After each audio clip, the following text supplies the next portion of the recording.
Paradokohet përfaqësuesit e qeverisë së Malit të Zi dhe të organizatave humanitare ndërkombëtare UNICEF dhe UNHCR nënshkruan një marrëveshje për zgjidhjen e problemit të shkodhimit të filloristëve kosovar të ikur nga rajonet e përfshira me luftë.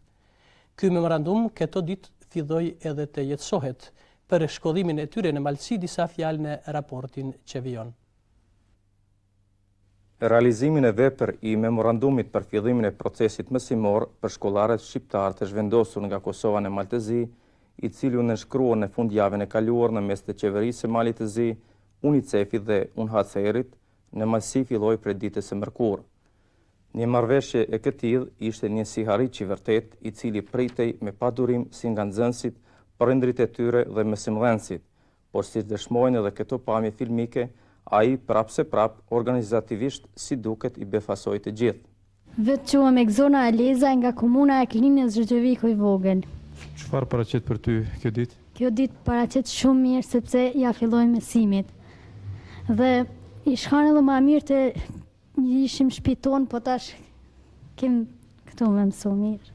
Për mu paraqet shumë kënaqësi të madhe sepse po ja fillojmë shkollës, se kam menuar se do ta humbim këtë vit.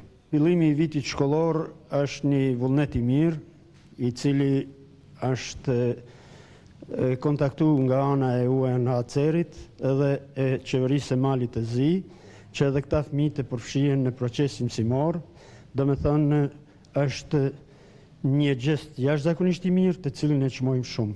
Me fillimin nuk jemi të kënaqur, për arsye se në mes të kontaktuesit edhe neve nuk kemi pas kontaktin të mjaftueshëm, nga se nuk jemi të informuar, do me thënë prindit nuk janë të informuar ashtu sa duhet për fillimin e vitit shkollor, kështu që në fillim kemi pak nxënës, po mendoj se kjo do të realizohet që do të informohen më tutje.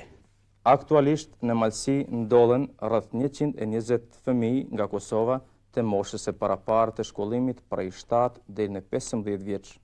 Sipas asaj që është planifikuar, nxënësit e moshës në fjalë, të cilët janë të strehuar në Tuzë, mësimin kanë mundësi ta ndjekin në godinën e vjetër të shkollës fillore Mahmut Lekić të Tuzit, duke filluar nga ora 14. Ndërsa filloristë të tjerë, të cilët janë të vendosur në fshatra të tjera të Malësisë, mësimin do ta ndjekin paralel me nxënësit vendas.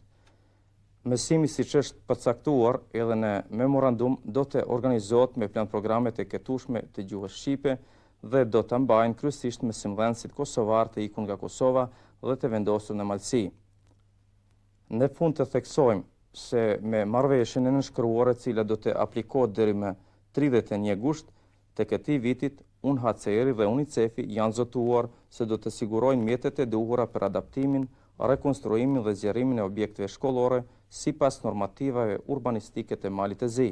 Pastaj do të bëjnë pajisjen e të gjitha shkollave ku ndjekin mësimin filloristët nga Kosova me mjetet e nevojshme për fillimin e procesit mësimor, kurse Republika e Malit të Zi për këtë projekt ka ofruar një pjesë të objekteve shkollore.